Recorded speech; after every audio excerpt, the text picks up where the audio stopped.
Olá pessoas, bem-vindos ao Maluco Beleza. Temos aqui o grande, o enorme Rão Quiao como nosso convidado da semana. Muito obrigado, Rão, por teres aceitado vir cá. Obrigado. É uma honra, um privilégio especial, porque tenho alguém que faz parte, como disse na promo, faz parte do meu imaginário e de muitos da minha geração e mais velhos que sabem claramente quem tu és, o que é que tu representas, o extraordinário músico que tu és. Agora, os mais jovens, nem por isso. Eu quero acreditar que quem tem menos de 25 anos possivelmente não está bem a ver quem é o Rão Quiao. É possível. E isso chateia-te ou não? É evidente, porque uma das coisas que eu acho que a música deve ser é agente unificador. Portanto, não sei se o meu público não são nem velhos nem novos, não quer que sejam de uma área nem da outra, quer dizer, espero que a minha música os junte e vai encontrar os elementos que nos juntam e não que nos dividem, não é?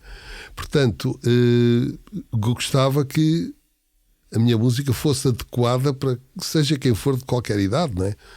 Gostava que uma criança que entrasse aqui, criança, quando eu digo com menos de 10 anos, ouvir a música e sentir que a música o toque de uma certa determinada maneira, uma sensibilidade de uma maneira de ser que ela tem, que a criança tem, e o adolescente, todos eles. Eu acho que a criança, se me permites, eu acho que a criança vai ouvir o som do Rão Quiao com muito mais atenção e abertura e disponibilidade do que se calhar alguém que tem 14, 15 anos e que agora está numa de rap e de trap, não é? Exato. Portanto, a minha pergunta é: eu não tenho dúvidas que queiras chegar a muita gente, não é? Porquê é que aconteceu isto? Porquê é que eu, quando tinha 11, 12 anos, ouvia a tua música? Porque passava efetivamente muito na televisão e na rádio, inclusive. Sim, e hoje, em 2017, isso não acontece. Bom, para já, porque não passa. Pronto, não passa porque não passa. Por aí, pronto, né? Exato. Isto é que uma coisa, no outro dia estava... não tenho visto na televisão. Não tenho visto. Não tenho... Isto é a frase que deves ouvir mais, não é? Eu não tenho visto na televisão, mas eu também não vejo televisão. Quer dizer, isso é uma Pois, coisa extraordinária. pois. Quer dizer, portanto, na realidade não passa tanto. Havia, há um tempo atrás, uma maior liberdade dos produtores de rádio, não é? Alguém que tinha o seu programa e disse: olha, eu gosto deste tipo, deixa-me pôr, vou pôr este gajo aqui. Pronto. Havia isso. Neste momento parece que aquilo dá um tempo para cá, está sujeito a uma série de leis, disto, daquilo. Dá bastante tempo para cá. Bem, bastante tempo. A playlist é uma coisa que... O que tirou a liberdade, de certa maneira, a criatividade, um bocado a muitos da rádio. Portanto, isso modelou um bocado. E, como tu sabes, a música instrumental, eu basicamente toco música instrumental. Utilizo a voz, mas a voz como um prolongamento do instrumento da flauta. Portanto, gosto de cantar aquilo que toco e tocar aquilo que canto. Não é? Tento aproximar as duas coisas. E essa música dita instrumental não tem muito espaço para passar.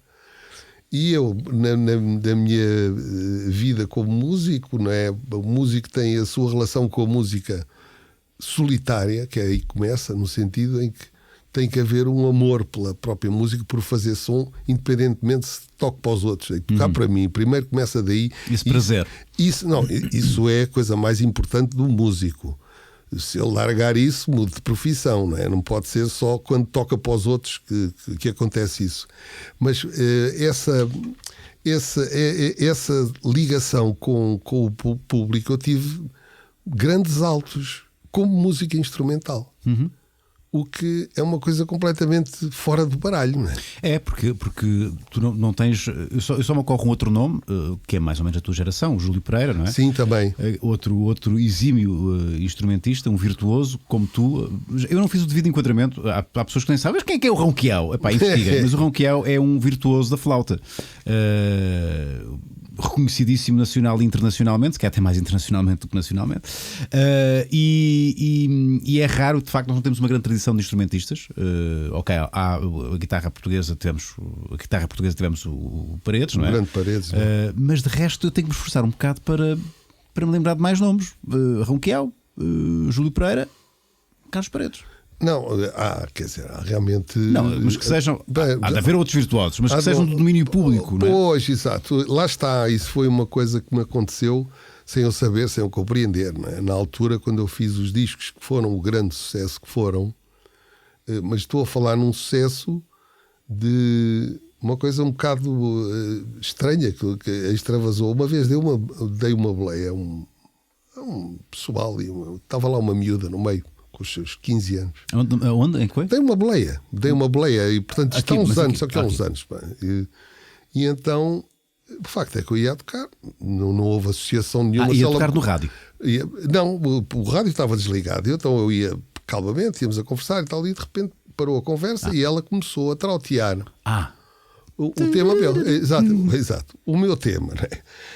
Agora, o facto é o seguinte, é que ela trauteou o tema e o meu solo inteiro. Solo nota por nota, porque eu, para bom entendedor, bem a palavra sim. eu estava a esticar o meu orelhão assim. Sim, a próxima falhava alguma. Limpinho, quer dizer, não é muito vulgar, mas isto, quer dizer, não seria certeza que ela não era uma dedicada à música, sim. Quer dizer, aquilo bateu nas pessoas de uma maneira que, um pouco inexplicável, quer dizer, a este nível. Esse disco realmente teve essa Estamos coisa. A falar, recorda-me do nome do disco A Estrada da Luz, que era um disco, a Canção da Manhã foi um Trauteia-me. Exato.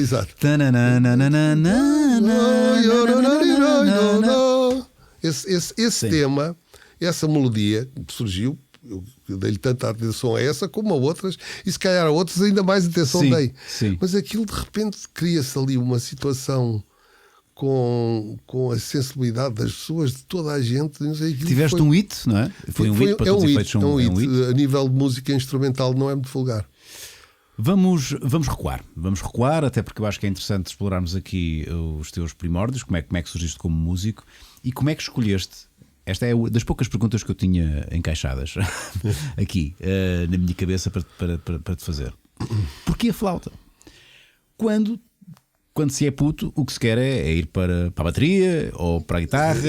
Porquê a flauta? A flauta, ainda por cima, é daqueles instrumentos que é preciso ser-se muito macho para se assumir o gosto de tocar a flauta, porque leva sempre com as piadas e com as, não é? Sim, qualquer instrumento de sopro, isso é uma atrás da outra. Eu até acho piada às piadas. Não, mas a flauta ainda por cima é uma coisa. O saxofone ainda é o saxofone, apesar de ser de sopro, é um instrumento mais. Agora a flauta ainda por cima. Não, mas repare, eu estou dedicado à flauta de bambu, que é uma coisa muito ainda especial. Mais específica. Sim. Quer dizer, é agarrar é pegar numa cana de bambu, fazer os furos e tocar. Quer dizer, e tu fazes isso, tu constróis as tuas. Construí algumas, mas aquelas que eu fiz não são grande coisa. Não são grandes espigadas. Mas depois consegui arranjar construtores. Tenho um construtor na Índia que faz e que me envia. Mas é um instrumento que tem uma apelação muito especial porque vem da terra. É orgânico, não é? É orgânico, exatamente. Porque o bambu é um material absolutamente extraordinário. Se tu vis, por exemplo, uma série de bambus pendurados, às vezes vê-se. O próprio som com o vento é muito agradável, o bambu a tocar no outro. É um som... Tens bambus em casa? Vais dizer que sim. Tens bambus em casa. Tudo mas sem serem ainda flautas. Tens bambus no seu estado natural? Do estado natural. Potencialmente flautas, não é? Mas... Como é que surgiu isso então, Rão? Portanto, eu apaixonei pela flauta de cana porque acho que tem a ver uma coisa com o pastor. Eu lembro-me de ver em miúdo um filme daqueles das séries do Vasco Santana, António Silva, não sei qual deles é que é, eu confundo certas partes da história, se é a Canção de Lisboa, se é o Leão da Estrela, sei que há uma altura em que, se não me engano, é o Curado Ribeiro, que era namorado da Milu. Quer dizer, eles fazem um passeio pelo campo. Então vê-se Portugal no campo, perto de Lisboa, penso eu. Onde agora deve ser para aí Louros, não é? Quer dizer, agora... Na altura não era campo? Não está lá nada do que eu vi no filme, mas lembro-me deles irem a passar e de repente a câmara está dentro do carro e filma um rebanho de ovelhas e um tipo sentado em cima de uma pedra a tocar flauta. Eu disse, este gajo é sábio, pá. Este gajo sabe o que é que anda a fazer. Mas aqui. Tu eras puto quando viste o filme? Não, era miúdo. Pois, portanto, são imagens que me fez. Eu disse, epá, isto é um instrumento que me fascinou. Tinhas que 10? Eu não vi, eu vi o filme não quando ele saiu. Sim, mas portanto, vi mais tarde, na televisão ou qualquer coisa. Não, na televisão vi ou numa exibição qualquer, que são filmes que têm uma repetição. São eternos, sim.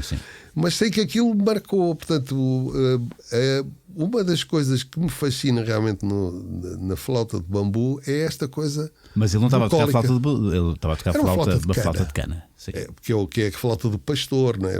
Aqui fazem-se muitas flautas de material, chama-se a cana de bambu, cá chama-se cana da Índia, chamam-lhe cana da Índia. Porque vem de um material que vinha da Índia.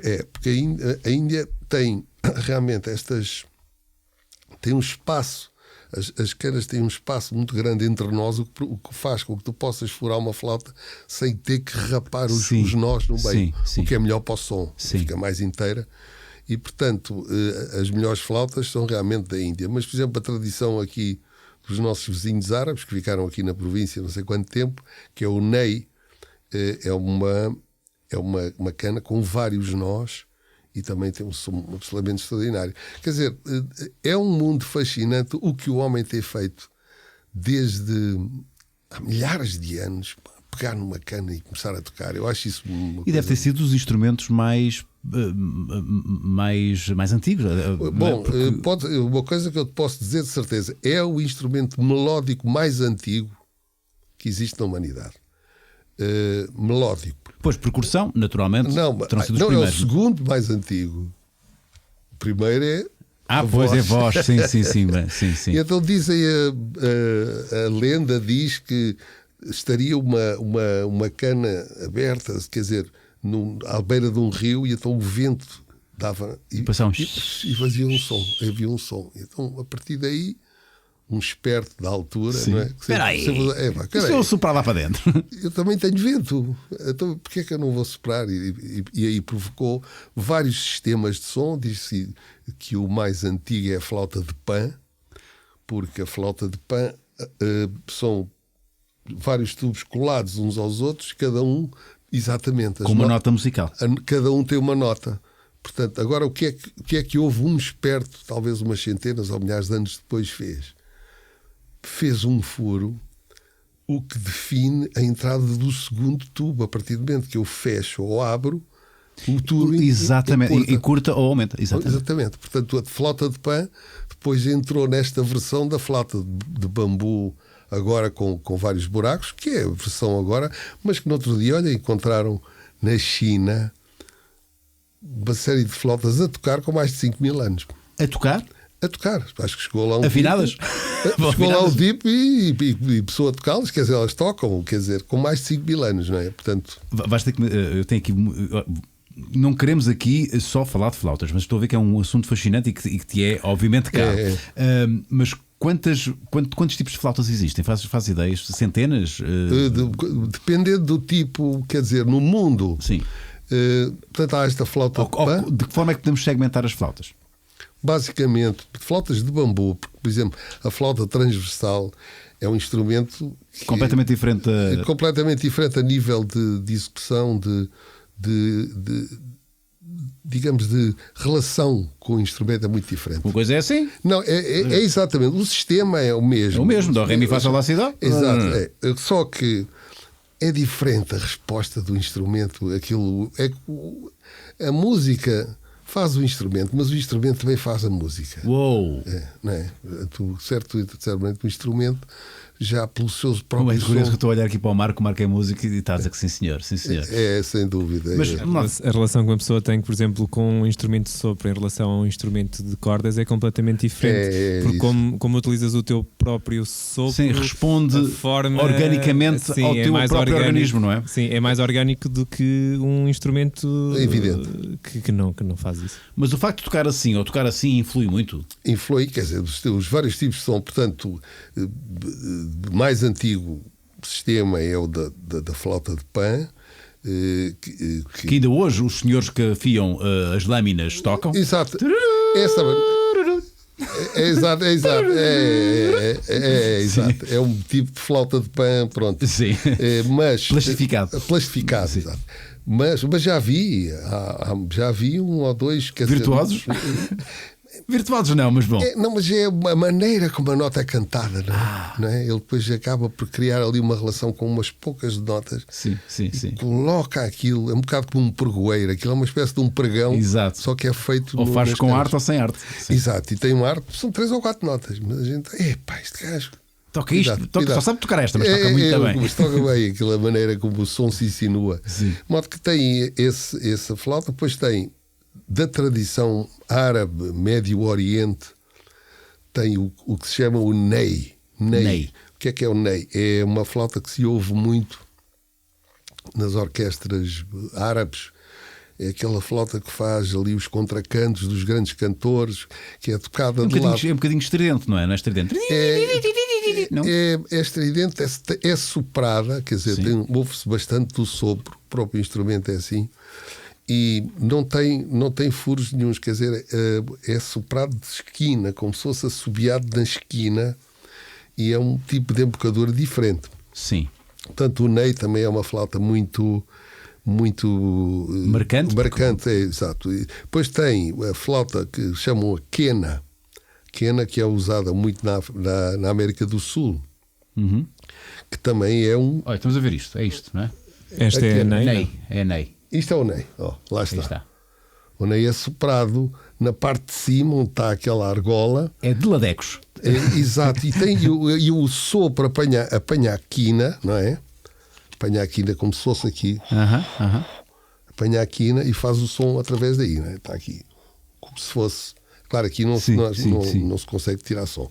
Depois também tem a quena, que é um instrumento onde é feito um pequeno buraco e a bocadura passa aqui, o que já aproxima o sistema de sopro, aproxima da flauta, digamos, transversal, que depois se tornou popular na Índia há muitos anos, há milhares de anos. Portanto, estamos a falar que todas estas alterações, todas estas coisas têm 5.000 anos em cima, pelo menos. Portanto, tudo isto é de tradição. Tem história. E a flauta que eu uso, que é uma flauta portanto, transversal de bambu, com 6 buracos e pronto, é a partir daí que vai.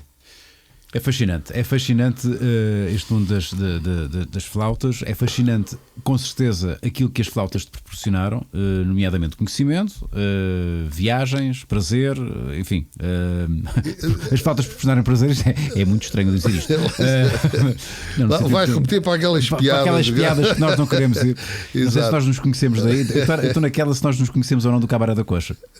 E eu não sei se a tua experiência no Cabaré foi ou não traumatizante, mas eu tinha um papagaio que. Não, se tiver. Lembras-te de um papagaio que dizia asneiras? Sim. Então se calhar estiveste mesmo no Cabaré da Coxa. Porque se eu estivesse aqui, ele fazia já uma piada. Pois é, exato. A flauta te deu prazer. Ora bem, tu, à conta da tua atividade como músico e em particular de flauta e de bambu, tu conheceste bem a Índia. É uma relação, é um país, sim. É o teu segundo país, poder-se-á dizer?